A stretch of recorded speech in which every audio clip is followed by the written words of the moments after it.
Welcome, friends. Today, we are doing another fragrance rotation video for the week ending the 12th of November, 2023. Lovely. That's right, friends. Once again, I have returned to you, this time with another fragrance rotation video. And this week, I have spread my wings a bit. There's a couple of Old Faithfuls in there, but there's some stuff I haven't worn for a long time, actually. So I was feeling a little bit adventurous, clearly, this week. And so, let's start at the beginning, shall we? On Monday, I wore Mur Ardente, as I am wont to do recently. I love this stuff, very much so. It is amazing. It is one of my pickups of the year, which is a video I will be doing in a month or two's time. Well, more like 2 months' time. Early January, once the year is over. And it's been a good year for pickups. This year, I have dramatically reduced my intake. I've still bought more fragrances than I should have, probably, or that anyone should have, probably, but I'm a collector, so what the fuck. And this has definitely been one of my discoveries, thanks to the lovely Fliss of Les Odorants fame and Instagram fame. This is Mur. It is incense. It is beautiful. It is quickly shot to the top of my favourite perfumes. It's not my favourite ever perfume, but it's pretty amazing. It's certainly flavour of the month, and it's been a couple of months now, you know. I am absolutely loving this stuff. I immediately had to back it up, and back it up I did. It has beeswax, it has myrrh, it's got some kind of slight resinous sweetness in the base, which I imagine would be some kind of vanilla tonka bean benzoin type thing. It's absolutely stunning. Oh, it's so good. This is vanilla made interesting. That, you know, like vanilla. It's not necessarily vanilla, but it's vanillic. That creamy, warm, lovely kind of thing. Okay. Next up, we will go with a fragrance I haven't worn for a long time. And this is Francis Kurkdjian's Absolute Pour Le Soir. I think this is discontinued. I very much enjoyed wearing this, actually. It's an amber incense, slightly animalic, but not too animalic. The animalic aspect is balanced beautifully. It's not too much, but there is a little bit of filth in there. There's something else in this rotation that's got a bit of filth that made itself apparent this week, and I rather enjoyed it. Sandalwoody, incensey.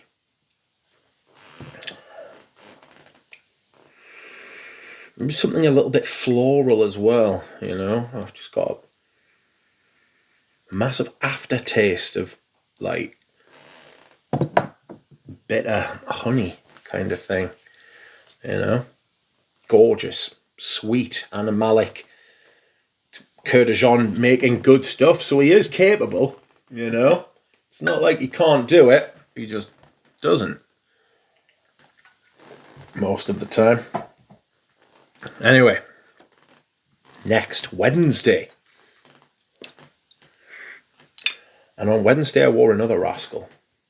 A perfume that is long discontinued and long out of circulation. This is very hard to find, and if you do find it, you are liable to pay a lot of money for it. And this is, you will have to take my word for it, Andy Towers' Lonesome Rider.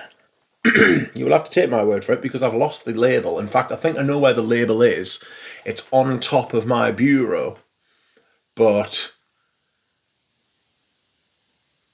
it's underneath a lot of other crap, basically. So it's up there somewhere. Came with a little tag, and I held down here. It hasn't got one of these stickers on. Strange, very strange.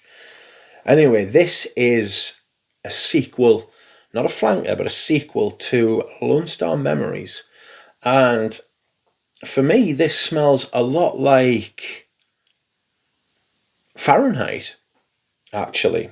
I get a lot of that leather, floral, smooth, fiery juxtaposition going on, It's a little bit fresh at the top.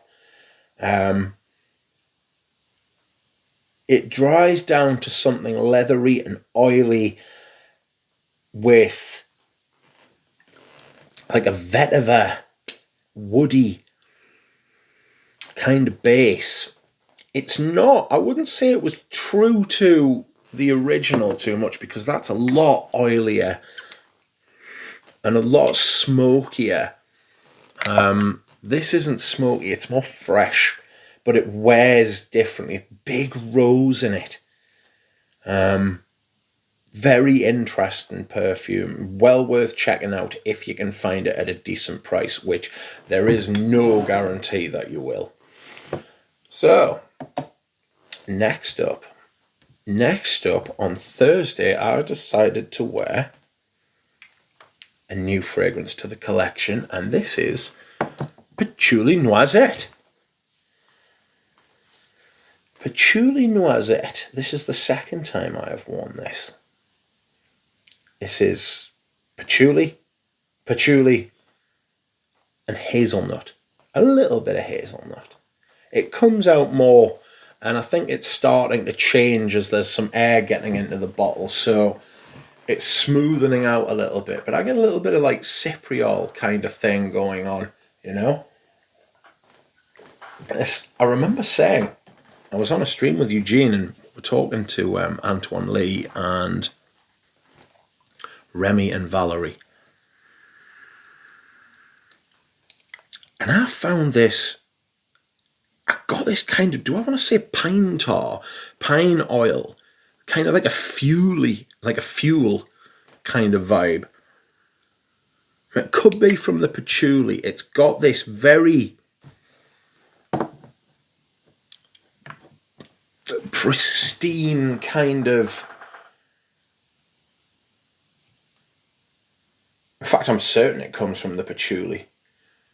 It's got this kind of hyper refined aspect to it, like petroleum is refined, very refined. And this kind of, it's not refined as in like a man with like a suit and a coif. It's like refined substance, very pure and clean and in its own way, very strange, very, very strange to try and reconcile the fact that it's got this gourmand aspect with this kind of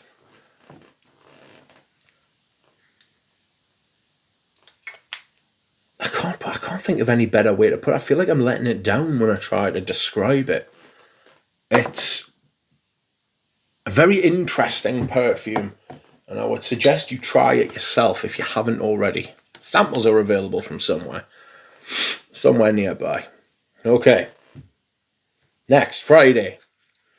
Friday, I wore the best perfume ever in the world, in the history.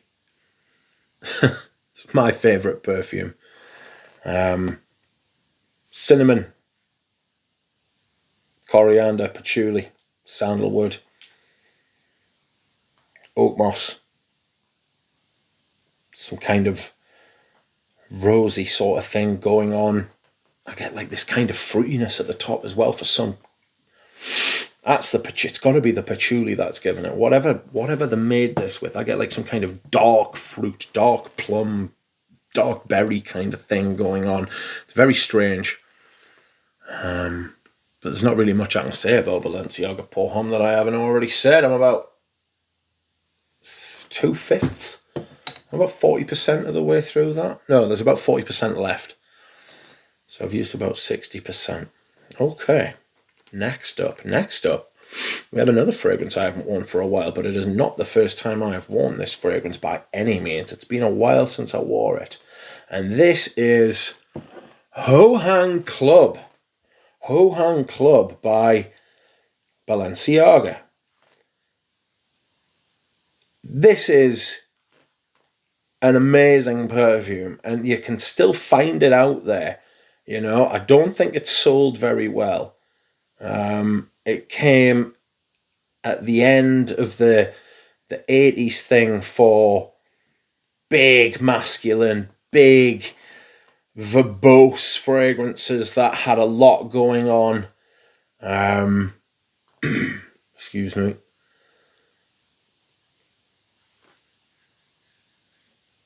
It's rose, it's iris,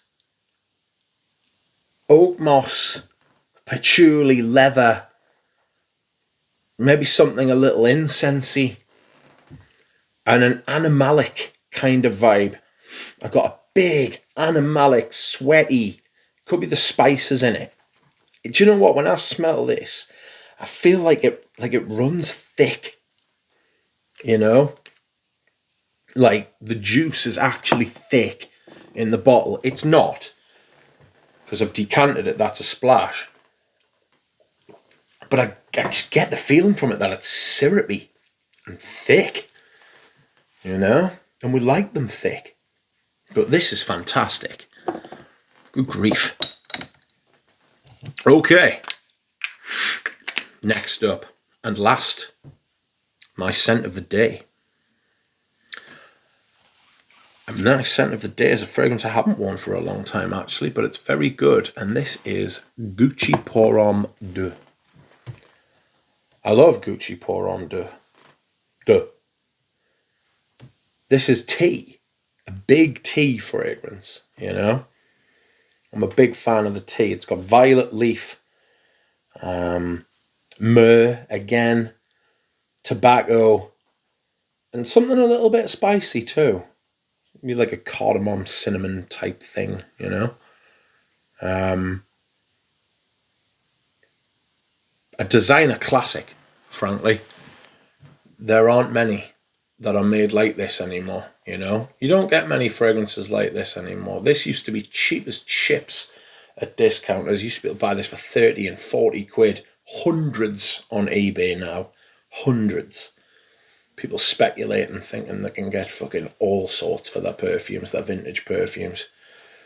I had a right complaint about this, me and Fliss the other day, thinking that just people are overrating their perfumes and over speculating, you know, thinking they can get whatever they want.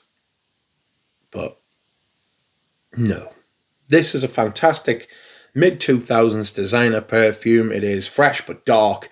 It is different. I don't think this came under Tom Ford when he was at Gucci, but it's still a fantastic release, the type of thing he would do. He's never done a tea fragrance, actually, not that I'm aware of. Anyway, this has been my fragrance rotation, friends. Thank you very much, and I will see you all again soon.